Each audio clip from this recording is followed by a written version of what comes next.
Hi hello നമസ്കാരം. കൂലി ലോകേഷിൻ്റെ ഏറ്റവും പുതിയ സിനിമയാണ് കൂലി.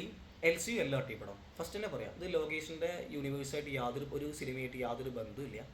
ഫസ്റ്റ് തന്നെ പറയാം, സ്പോയിലർ ഒന്നല്ല, അതുകൊണ്ട് തന്നെ ഫസ്റ്റ് തന്നെ പറഞ്ഞിടുകയാണ്, യാതൊരു ബന്ധവുമില്ല. ഈ സിനിമയുടെ പ്രൊഡ്യൂസർ ആയിട്ടുള്ളത് കലാനിധി മാരനാണ്. ഈ സിനിമയുടെ DOP ചെയ്തിരിക്കുന്നത് ഗിരീഷ് ഗംഗാധരൻ ഗിരീഷ് ഗംഗാധരനാണ്, അറിയാലോ, പറയേണ്ട ആവശ്യമില്ല. അനിരുദ്ധ് BGM. ഫിനോമിൻ രാജാണ് ഇതിൻ്റെ എഡിറ്റർ ആയിട്ടുള്ളത്. ഒക്കെ ലോകേഷിൻ്റെ മെയിൻ ആളുകളാണ് ഇതെല്ലാം ചെയ്തിരിക്കുന്നത്. അമീർ ഖാൻ, രജനി, സോബിൻ സാഹിർ, ശ്രുതി ഹാസൻ, ഉപേന്ദ്ര, നാഗാർജുന, ഒരു പാൻ ഇന്ത്യൻ റീച്ച് ഉള്ള ആളുകൾ ഫുള്ള് ഈ സിനിമയിൽ അഭിനയിച്ചിട്ടുണ്ട്. ഈ സിനിമ നോക്കുകയാണെങ്കിൽ ഒരു അവറേജ് സ്ക്രിപ്റ്റ് ഈ സിനിമക്കുള്ളൂ, ഒരു ശരാശരി കഥ എന്നാണ് പറയാം.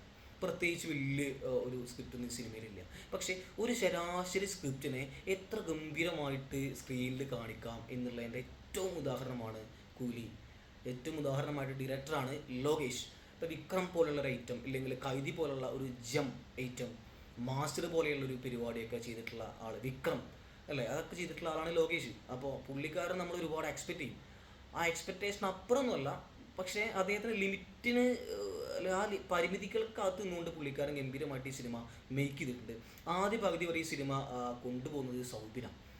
അടിപൊളി, ഒരു രക്ഷയില്ല. സൗബിൻ കിണ്ണം കാച്ചി പെർഫോം ചെയ്തിട്ടുണ്ട് ഈ സിനിമയിൽ. കാരണം പുള്ളിക്കാരൻ്റെ ഇടയ്ക്ക് ഞങ്ങ പരിപാടി ഡബ്ബിങ് ഇടയ്ക്ക് കയറി വരുന്നുണ്ടെങ്കിലും, പക്ഷേ വേറെ ആരെങ്കിലും ഡബ് ചെയ്തെങ്കിൽ അടിപൊളിയാണ്. പുള്ളിക്കാർ ഈ സിനിമയിൽ നൈസായിട്ട് വർക്കൗട്ട് ആയിട്ടുണ്ട്. പേഴ്സണലി എനിക്ക് എല്ലാവർക്കും ഇഷ്ടമാവുമെന്ന് വിചാരിക്കുന്നു, കാരണം അദ്ദേഹത്തിൻ്റെ പെർഫോമൻസ് രക്ഷയില്ല. പിന്നെ രജനി പറയേണ്ട ആവശ്യമില്ല, പുള്ളിക്കാരൻ ഈ സിനിമയിൽ ഡൂപ്പില്ല. ഈ സിനിമയിൽ ആകെ പുള്ളിക്കാരൻ ബൈക്ക് കുടിക്കുന്നൊരു സീനുണ്ട്, അത് ഒരു 2 സെക്കൻഡേ ഉള്ളൂ. അതിന് മാത്രമാണ് എനിക്ക് തോന്നിയിട്ടില്ല ഈ സിനിമയിൽ ഡൂപ്പ് ഉണ്ടെന്ന്. അല്ലാണ്ട് ഈ സിനിമയിൽ പുള്ളിക്കാരൻ ഡൂപ്പ് ചെയ്തിട്ടില്ല. പുള്ളിക്കാരൻ ഒരു അമാനുഷിക ശക്തിയിലാളൊന്നുമില്ല. ഒരു 100 പേര് ഇടിക്കുന്ന രജനീകാന്ത് നല്ല ഇതിൽ കൂലി എന്നുള്ള ഒരു ക്യാരക്ടർ പിടിച്ചുകൊണ്ട് ഗംഭീരമായിട്ട് പുള്ളിക്കാരൻ പെർഫോം ചെയ്തിട്ടുണ്ട്. എനിക്ക് പേഴ്സണലി ഈ മമ്മൂക്ക, ലാലേട്ടൻ, ഈ രജനീകാന്ത്, കമലഹാസൻ ഇവരൊക്കെ ആക്ഷൻ ചെയ്യുമ്പോൾ, ഇല്ലെങ്കിൽ ഇവരൊക്കെ ഡാൻസ് ചെയ്യുമ്പോൾ ഞാൻ പെട്ടെന്ന് ഇമോഷണലാവും. കാരണം ഇത്ര ഏജിൽ അവരെടുക്കുന്ന റിസ്ക്, അത് എത്ര ടേക്ക് എടുത്ത് ചെയ്താലും അവരെടുക്കുന്ന റിസ്ക് ഉണ്ട്, അത് എളുപ്പമല്ല. സംഭവം അവർ കോടിക്കണക്കിന് പ്രതിഫലം വാങ്ങുന്നുണ്ടായിരിക്കാം, പക്ഷേ എങ്കിലും അവരെടുക്കുന്ന ആ ഒരു ടാസ്ക് അത് മാക്സിമം ഇതിൽ രജനി കൊടുത്തിട്ടുണ്ട് ഗംഭീരമായിട്ട്. രജനി അദ്ദേഹം മൊബൈൽ ഫോൺ യൂസ് ചെയ്യുകയാണെങ്കിൽ, അദ്ദേഹം തോക്ക് ഉപയോഗിക്കുമ്പോൾ, അദ്ദേഹം ബീഡി വലിക്കുമ്പോൾ, അല്ലെങ്കിൽ അദ്ദേഹം ജസ്റ്റ് ഒന്ന് വാക്ക് ചെയ്യുമ്പോൾ തന്നെയുള്ള ഇറ്റ്സ് ഓറ, ആ സാധനം പുള്ളിക്കാരൻ്റെ ലോകേഷ് ഒപ്പിയെടുത്തിട്ടുണ്ട്. രജനിയുടെ ഒരു AI കൊടുത്തിട്ടുണ്ട്. 10-30 വർഷം മുമ്പുള്ള രജനീകാന്തിനെയൊക്കെ ഇവർ കാണിക്കുന്നുണ്ട് വിത്ത് സത്യരാജ്.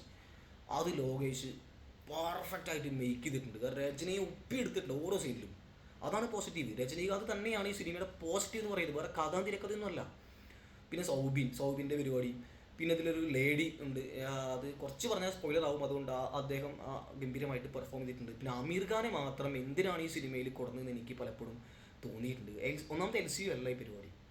LCU അല്ലാത്തൊരു പരിപാടിയിൽ അമീർ ഖാനെ പോലുള്ള ഒരു ആക്ടറെ കൊണ്ടുവരേണ്ടിയിരുന്നില്ല എന്ന് എനിക്ക് പേഴ്സണലി ഫീൽ ചെയ്തു. കാരണം അതായത് ഇൻട്രോ ഒക്കെ വേറെ ലെവൽ ഇൻട്രോ കേട്ടോ. അതുപോലെ ഉപേന്ദ്രയുടെ ഒരു ആക്ഷൻ, അൺബഡിവാണ് ആക്ഷൻ ചെയ്തിരിക്കുന്നത് ഗംഭീരമായിട്ട്. ഉപേന്ദ്രയുടെ ഒരു ഇടയ്ക്ക് നമുക്കൊരു പവറാണ്. ഉപേന്ദ്രയ്ക്ക് നൈസ് ഗംഭീര ഇൻട്രോ. ഈ സിനിമയിലെ ഏറ്റവും മികച്ച ഇൻട്രോ ഉപേന്ദ്രയ്ക്കും പിന്നെ അമീർ ഖാനാണ്.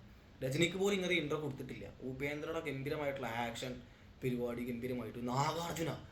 നാഗാർജുനയൊക്കെ കാണാൻ എന്ത് ലുക്കാന്ന് അറിയുമോ? നാഗാർജുനയുടെ മകനായിട്ട് ഒരാൾ അഭിനയിച്ചിട്ടുണ്ട്. കണ്ടു കഴിഞ്ഞാൽ നാഗാർജുനയുടെ അപ്പരാൻ തോന്നും. കാരണം അത്ര ക്യൂട്ടാണ് നാഗാർജുനയൊക്കെ. പുള്ളിക്കാരൻ്റെ സ്വാഗ്, പുള്ളിക്കാരൻ്റെ പരിപാടിയൊക്കെ അറിയാലോ. നാഗാർജുനയൊക്കെ അടിപൊളിയായി ചെയ്തിട്ടുണ്ട്. ശ്രുതി ഹാസൻ ഒരുപാട് ഓവർ മെച്യൂർഡായിട്ടുള്ള ഒരു ആക്ട്രസ്സാണ് പല സിനിമകളിലും. എനിക്ക് പലപ്പോഴും തോന്നിയിട്ടുള്ളത് ശ്രുതി ഹാസൻ ഈ സിനിമയിൽ പെർഫെക്റ്റ് ആയിട്ട് ബ്രില്യൻ്റ് ആയിട്ട് ശ്രുതി ഹാസൻ ഇതിൽ അഭിനയിച്ചിട്ടുണ്ട്. അതുപോലെ ഇതിൽ സൗബിൻ പറഞ്ഞ പോലെ എല്ലാവരും തന്നെ ചെയ്തിട്ടുണ്ട്. പിന്നെ പല സീനുകളിലും ഗിരീഷ് ഗംഗാധരൻ്റെ ക്യാമറ നൈസായിട്ട് വർക്കൗട്ടായിട്ടുണ്ട്. സൗബിൻ്റെ ആക്ടിങ് എല്ലാം ടോട്ടലി സിനിമ ഒരു ഗംഭീര പടം എന്ന് പറയുന്നില്ല. പക്ഷേ ലോകേഷിൻ്റെ ഒരു സിനിമ എന്നുള്ള ലെവലിൽ പല സീനുകളിലും ലോകേഷല്ല, പലപ്പോഴും പുള്ളിക്കാരൻ്റെ ജൂനിയേഴ്സാണ് ഈ പല സീനും ഡിറക്റ്റ് ചെയ്തതെന്ന് തോന്നിപ്പോയി. ഒരു മടി പിടിച്ച പോലെ, ഒരു ബയ്യായ ഉള്ള ഡിറക്ഷൻ പലപ്പോഴും ഫീൽ ചെയ്തു, പ്രത്യേകിച്ച് ഫസ്റ്റ് ഹാഫിലൊക്കെ. സെക്കൻഡ് ഹാഫിൽ ഈ പടം നൈസായിട്ട് കൊളത്തിയിട്ടുണ്ട്. അപ്പോൾ എല്ലാവർക്കും ഈ സിനിമ കാണാം, ഒരിക്കലും ബോറടിക്കില്ല ഈ പടം, അത് ഉറപ്പ് പറയാം. പടം ബോറടിക്കില്ല. കാരണം 6 മണിക്കാണ് ഫാൻ ഷോ ഉണ്ടായിരുന്നത്. അത് എല്ലാവരും സാധാരണ ഉറങ്ങുന്ന ആളുകളൊക്കെ ഉണ്ട്. ഞാൻ നോക്കിയപ്പോൾ ആരും ഉറങ്ങുന്നൊന്നും കണ്ടില്ല. എല്ലാവരും എൻഗേജിങ് ആയിരുന്നു. എസ്പെഷ്യലി സെക്കൻഡ് ഹാഫ് നൈസായിട്ട് വർക്കൗട്ട് ആയിട്ടുണ്ട്. അപ്പോൾ ഒരു ലോകേഷ് പടം എന്നുള്ള ലെവലിൽ കാണാം വിത്ത് രജനി ഷോ പക്ക. രജനീകാന്തിന് നിങ്ങൾക്ക് ഗംഭീരമായിട്ട് ഇതിൽ കാണാം. ഒരു ജയിലർ പരിപാടി മാസ് പരിപാടി അല്ല പറയുന്നത്. As A Thalaivar show, as A Lokesh film, അതുപോലെ തന്നെയുള്ള ഒരു അവിയൽ പരിവം എല്ലാം ഉണ്ട്, എല്ലാം കുറച്ച് കുറച്ചുണ്ട്. അവിയൽ പരിവത്തിൽ ഒരു അവിയൽ തന്നെ എത്രമാത്രം ഗംഭീരമായിട്ട് ഒരു മന്തി അല്ലെങ്കിൽ ഒരു ബിരിയാണി നമുക്ക് എങ്ങനെ തരാമെന്ന് പറയില്ല, അതുപോലെ ഒരു അവിയലിനെ നമുക്ക് മാക്സിമം ബിരിയാണിയാക്കി തന്നു. അപ്പോൾ കാണാം കുലി. Thank you.